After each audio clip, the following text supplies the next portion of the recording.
shoulder! Right shoulder! Oh!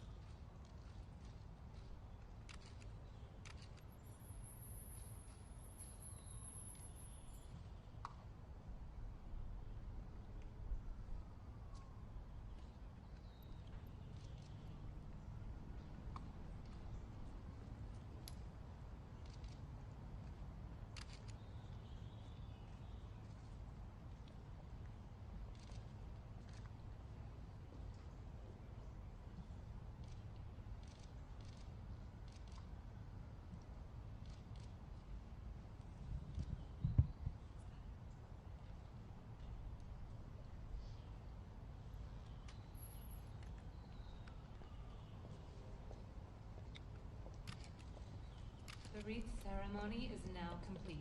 The Memorial Day observance will begin momentarily. Please move to your seats.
in charge of your units. Marching self. March. Back. March. Forward. March. Army platoon. Downward. Oh, out. Good. Forward. Forward. Army platoon. Oh, march. Hey. Forward.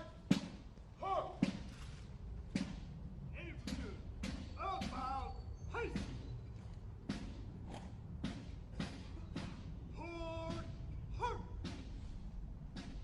Air Force platoon. Outbound. Hey! Forward. Hold. Coast Guard platoon. Outbound. Hey!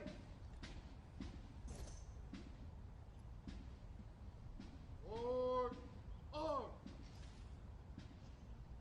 Forward. March.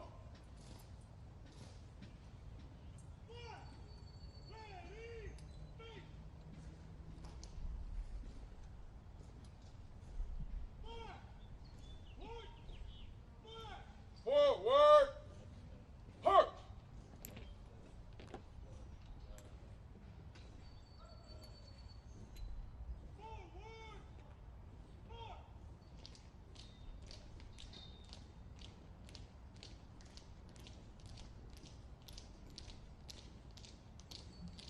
By the Secretary of Defense and the Chairman of the Joint Chiefs of Staff.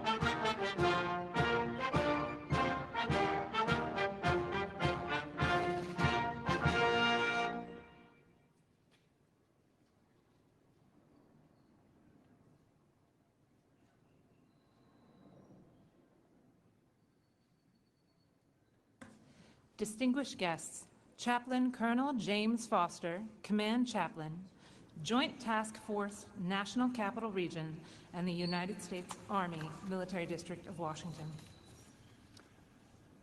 I invite you to bow your heads with humble and grateful hearts as I now pray. On this Memorial Day, I lift my voice in thanks to the Almighty and amazing God. I thank you for the sacrifices made, for the blood that was shed, for the hearts that were broken, for our freedoms, for our salvation, for the lives we enjoy today and tomorrow. God, death is so very real, and the grave is undeniable, but it is not the end. We continue to stand and we continue to unite together in strength and have a hope in the victories to come. In my feeble attempt to do so, Lord, along with all those around this nation, I call upon you to help us as a people to uphold the ideals of this great nation, that we might stand resolute with our forefathers and declare with confidence these same words inscribed on the marble above, that those who died, who lie in the hallowed grounds around us and around the globe, whom we honor today, did not give their lives in vain. We honor them, Lord, with our devoted lives. Grant us your strength to embolden the weak, give courage to do what is right, and give us a unity of spirit to bind us together. God, stir us, awaken us, help us to walk by faith and give you glory. In your holy name I pray. Amen. Please remain standing for the United States Navy Band and Sea Chanters Chorus in singing our national anthem. Sing and you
seated.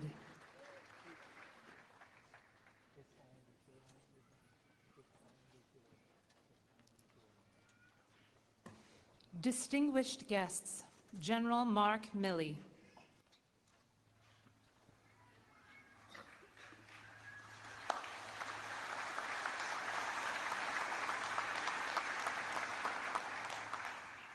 Mr. President, Dr. Biden, Madam Vice President, Mr. Emhoff, Secretary Austin, fellow Joint Chiefs of Staff and spouses, distinguished guests, fellow Americans, and most importantly, Gold Star families, welcome to all. Today, we join in remembrance of the 155th observance of Memorial Day. It is a day of profound significance in the legacy of our nation. On this day, we remember the over 1 million Americans who took their last breath on the bedrock of liberty, supporting the eternal cause of freedom. Their unwavering commitment, their dedication to freedom, their echoes through the ages, reminding us of our sacred duty to remember. And behind every one of these men and women is a family, a husband or a wife, a mother or a father, a brother or a sister, son or daughter. For these families, every day is Memorial Day, and they each carry on the dreams that our fallen could never fully realize. This land where we stand today once housed 3 forts, sentinels, which overlooked and defended Washington, D.C., but now it serves a more subtle purpose. It is the final resting place of our nation's bravest, a quiet testament to their sacrifice. We gather on these sacred grounds where over 400,000 are buried. Here at Arlington National Cemetery's 85 sections, they tell the story of our nation. A narrative not written in ink, but written in valor and sacrifice. This cemetery paints the picture of the cost required for all of us to remain free. Some here are buried amongst their family and legacies which transcend generations. Others are best friends who fought together, died together, and now lay in eternal rest together. Their bonds forged in battle, unbroken even by death. Yet our nation's fallen are not only represented on these hallowed grounds, they are represented on every piece of land where American blood has been spilled in the service of our country. Sailors lie forever entombed in the twisted hull of the USS Arizona, resting in the seabed at Pearl Harbor. And the white headstones of 9,387 Americans enshrined outside Saint-Laurent-sur-Mer in France, overlooking the sands of Omaha Beach, as well as the more than 81,500 Americans who still remain missing, our sons and daughters, brothers and sisters who have never returned home. The search for these missing will continue until they are all brought home. It is our final solemn promise to these heroes, their families, and to our nation. Each of these Americans epitomize our tradition of honor, the ethos which defines our armed forces and defines our nation. Individually, they represent the single life cut short, life events never accomplished. We feel their absence in the very depths of our hearts. But together they represent the indomitable spirit of the American military. They are a permanent reminder that freedom is a gift to us all, a gift paid for by those who gave, in the words of Lincoln, the last full measure of devotion. And today we honor them, we remember them, and today we say their names. And in doing so, we ensure their sacrifice will never be forgotten. We will forever walk among these giants as we continue to uphold the cause for which they died, the cause of America, which will endure through all challenges. In fact, the greatest honor that we can bestow upon those who have fallen, the way to remember them the best, is to ensure that this idea of freedom, that the Constitution of the United States of America, the idea that is America, will continue for our posterity and shall not perish from this earth. Thank you.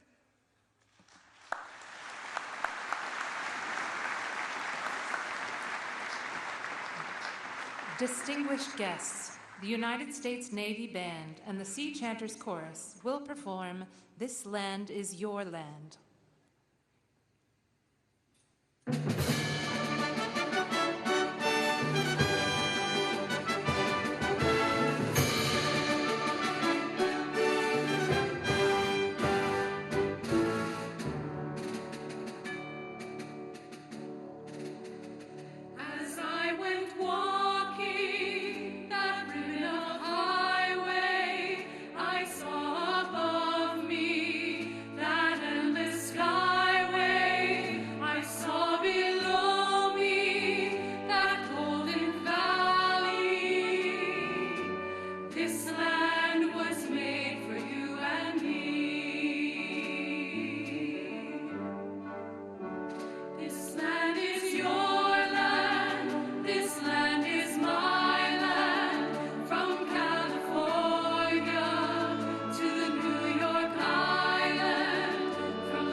Distinguished guests, the Honorable Lloyd Austin III.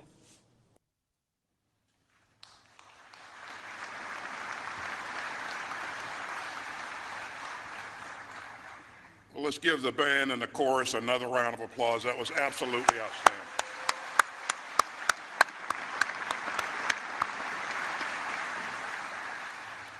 Well, good morning, President Biden, Dr. Biden, Vice President Harris, Mr. Imhoff, distinguished guests. I am absolutely honored to be here with you this morning. And thank you, General Milley, for your leadership. To our Gold Star families and to all who remember a fallen American hero today, I know that each Memorial Day brings new waves of both pride and pain. And on behalf of the Department of Defense, please accept our country's deepest gratitude for all that you have given and our deepest sympathies for all that you have lost. We pledge again today to ensure that you and your families have the support that you need and deserve. You will always be a part of our military family, and we hold in our hearts all those who fell to defend the country that they love. Each of them has a story. And one of the stories of the graves here at Arlington belongs to Chaplain Charles Waters. He was a Catholic priest who signed up to serve during the Vietnam War and to support his teammates in body and soul. And after a year-long deployment, he volunteered to extend his tour for another 6 months. And one November day in 1967, his battalion hit fierce fighting. And Chaplain Waters ran unarmed into the battle, exposed to mortar fire, bullets, and automatic weapons. He helped get wounded soldiers to safety, and he gave last rites to the fallen. At one point, he saw a U.S. paratrooper in shock in the line of enemy fire. Chaplain Waters hoisted the paratrooper on his shoulders and carried him to safety. And tragically, later that day, Chaplain Waters was killed. And for his extraordinary heroism, this paratrooper, patriot, and priest, who volunteered twice, once to serve and once to extend his tour, was posthumously awarded the Medal of Honor. This year, our country celebrates the 50th anniversary of our all-volunteer force. And the life of Charles Waters offered a preview of the vigor and the valor of the American warriors who have chosen to step up and serve from 1973 until this day. Our all-volunteer force has blended military power with moral power and combined the force of American arms with the strength of people who freely choose to stand guard over our democracy. In 1970, the Gates Commission recommended eliminating conscription, and its formal report predicted that an all-volunteer force will strengthen our freedoms and our armed forces, and it did. Every time a qualified American stands up and raises their hand and serves with honor from any corner of the country, from any background, color, or creed, this exceptional nation becomes even safer and stronger. Every fallen hero has a story. It is our duty to remember those we have lost. It is our honor to stand with their families. And it is our sacred obligation to remember all that you have given. So let us strive to honor the memory of our fallen by writing the next chapters in America's story of service. And let us stand with all who pledge their lives to defend human freedom, and let us come together as one nation to strengthen our democracy. Ladies and gentlemen, our Commander-in-Chief has long been a champion of our men and women in uniform and of the military families who serve right alongside them. And on this day of sorrow and service, it is my absolute honor to introduce the President of the United States.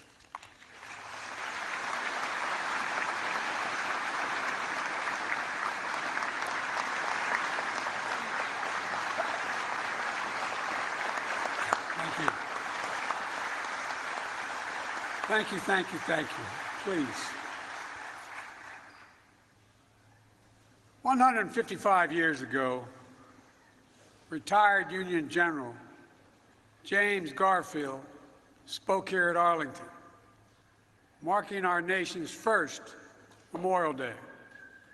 Standing amid rows and rows of marble stones, many of his own fallen soldiers among them, he asked, "What brought these men here? What high motive led them to welcome death?" And he answered his own question. He said, "Our nation's life." My fellow Americans, Jill, Vice President Harris, Second Gentleman Inhofe, Secretary Austin, Secretary McDonough, Secretary Mayorkas, General Milley, and most importantly, veterans, servicemen and women, and their survivors.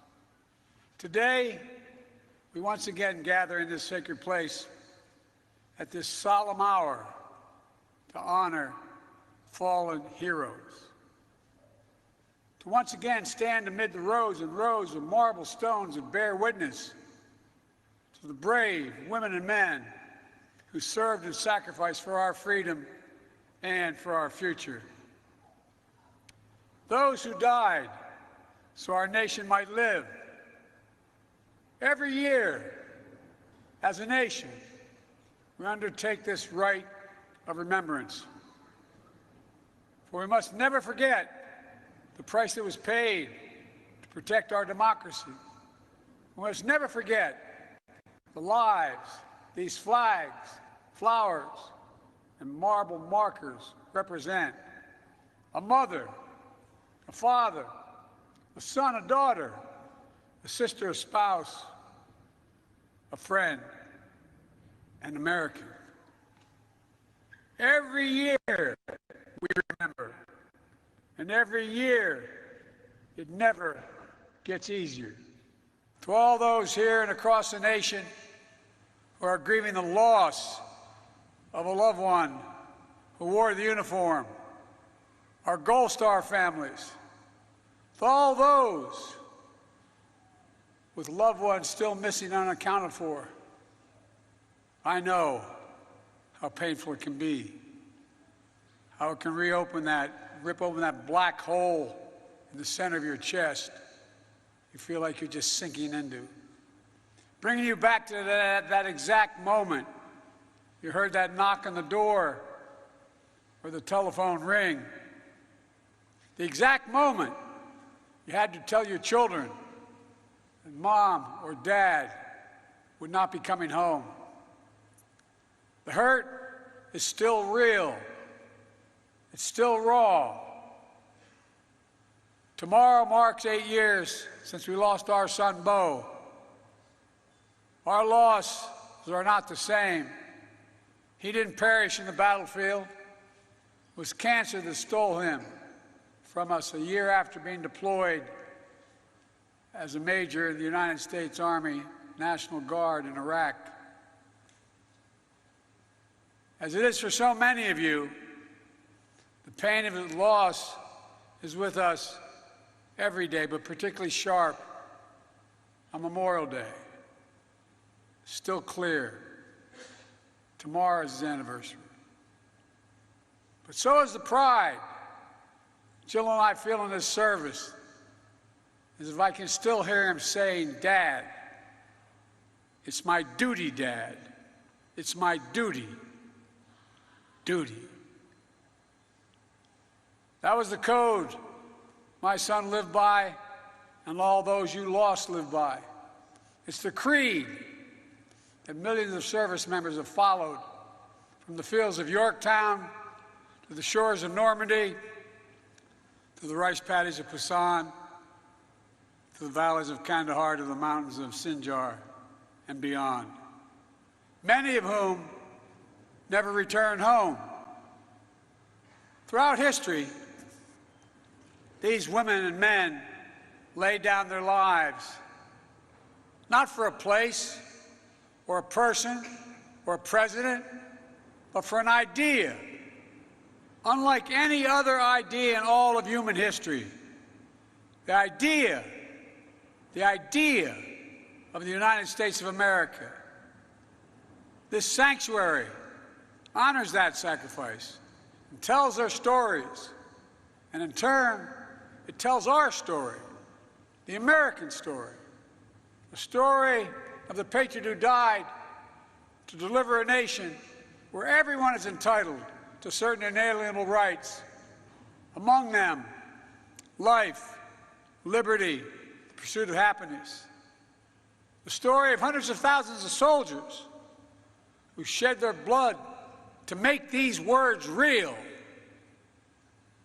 The story of the brave Americans who fought the forces of fascism and died for preservation of democracy. As we're reminded by the hundreds of graves here in Section 60 of Arlington and across our nation, the story of the women and men who sacrificed everything to keep democracy safe and secure during the last 2 decades. Each of them, a link in the chain of honor that stretches back to our founding fathers in those days, unbreaking, unbending, not just in their duty and devotion, but something even deeper, in their faith in us, their faith in us, that we will be worthy of their sacrifice. Our service members have always embodied the highest expectations of our democracy. They've always held faith in our country and all that we could be, a citadel of liberty, a beacon of freedom.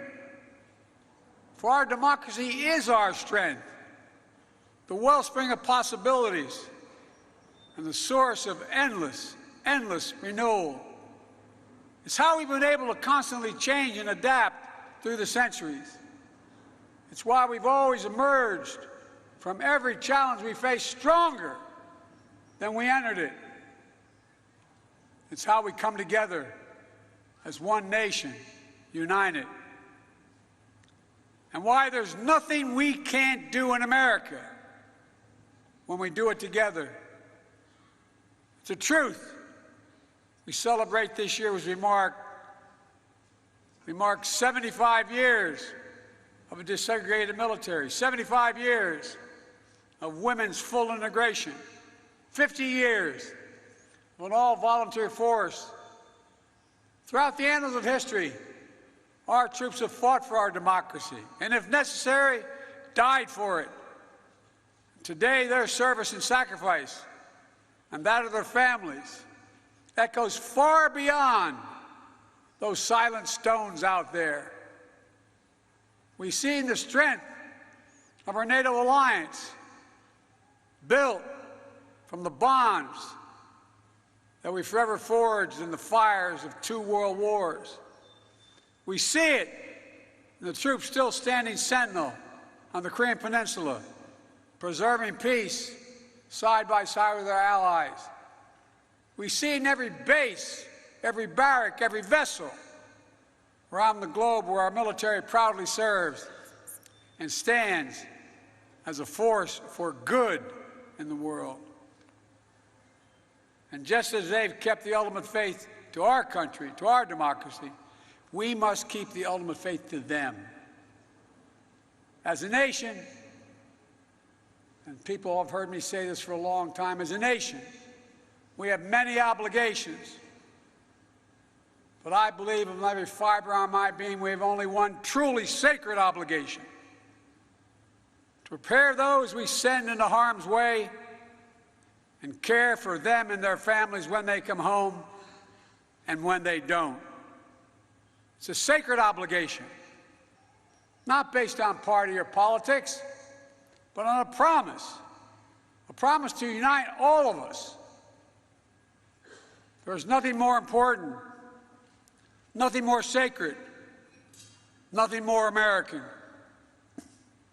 And together, over the last 2.5 years, we've worked to make good on that promise, passing more than 25 bipartisan laws to support our service members, their families, caregivers, and survivors. That includes the PACT Act, the most significant law in our nation's history, to help millions of veterans who were exposed to toxic substances in burn pits during their military service. Pits the size of football fields, that incinerated the wastes of war, such as tires, chemicals, jet fuel, and so much more. To many of our nation's warriors that have selflessly served, only to return home and suffer from the permanent effects of this poisonous smoke. Too many have died. Excuse the personal reference, like my son Bo, or like Sergeant First Class Heath Robinson, for whom the act is named. Last year, after I signed the PACT Act, I handed the pen to his daughter, Brielle. She and her grandmother are with us today. After I handed her the pen, this beautiful little girl is sitting over there. Thank you for waving, baby.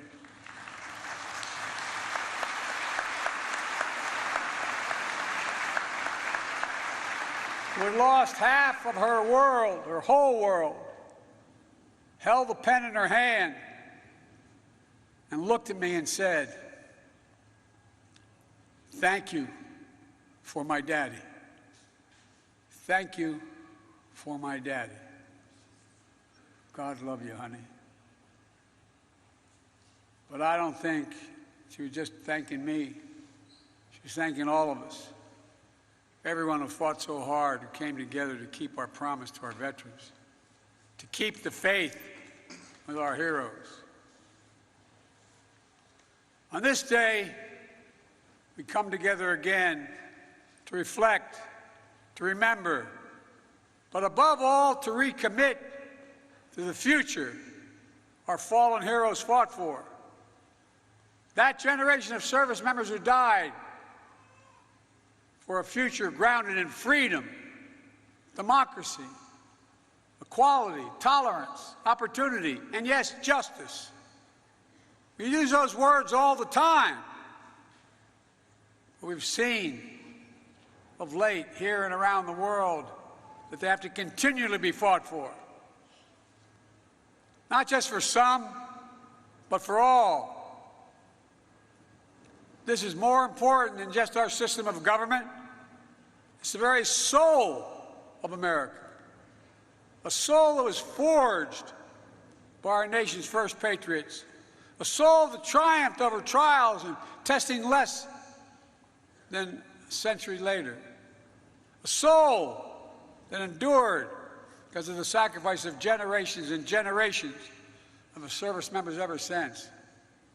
Together, we're not just the fortunate inheritors of their legacy.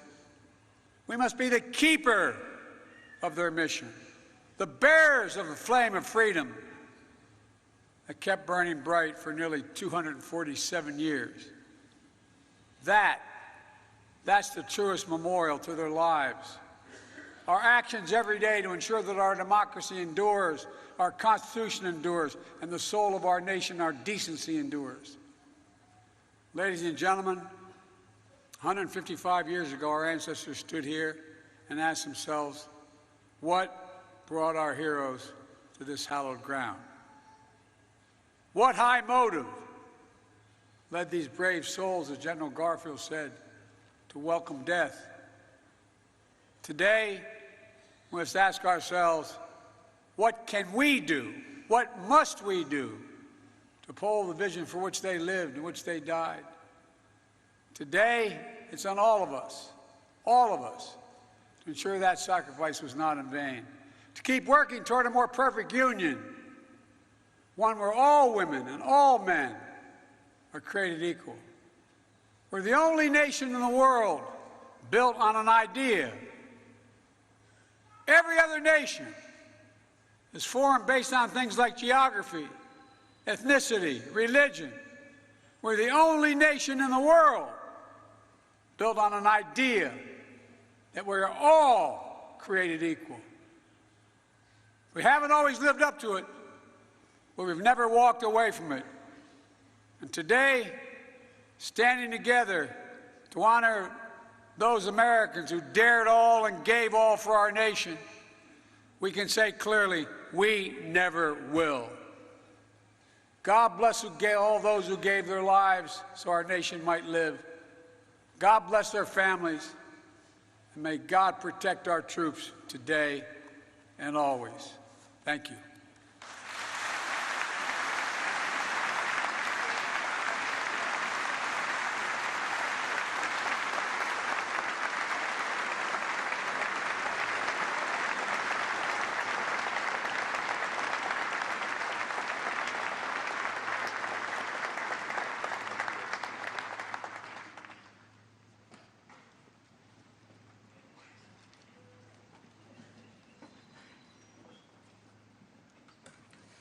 Distinguished guests, please stand for the playing of taps and the benediction.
Please receive this closing prayer.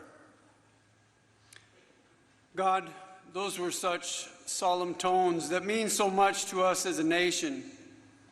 I pray that you grant us the grace to never forget and to lead lives worthy of the price paid on our behalf by those who have gone on before and those who continue to serve. God, with all humility, I thank you for your goodness to this nation, to our service members and their families. As our president has stated, God, we have a soul. And I pray that you would help us to align our faith correctly. And God, preserve the soul of this nation. Preserve the souls of those that serve. And with great expectation, I ask you to protect them now, wherever they may be. For some are in harm's way this day, and many are separated from the ones they love. Bless our government, its leaders, and provide godly counsel and wisdom to guide us in your will. God, please do bless America, this nation that we love so much. It's in your holy name I pray. Amen. Please remain standing for the singing of God Bless America, performed by the United States Navy Band and Sea Chanters Chorus.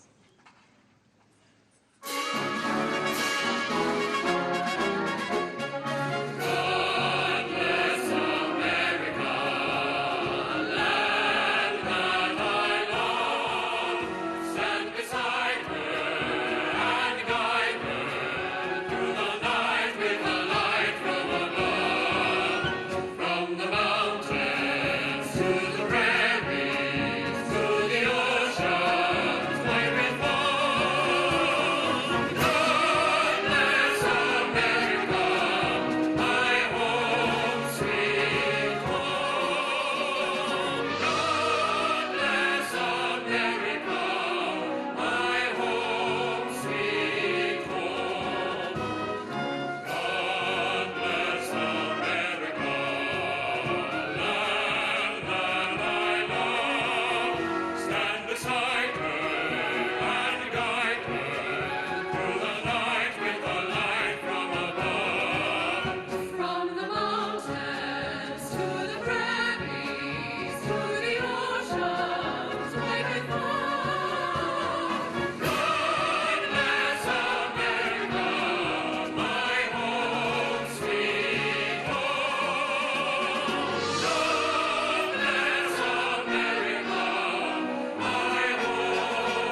Distinguished guests, please remain in place as the official party departs and the colors are retired.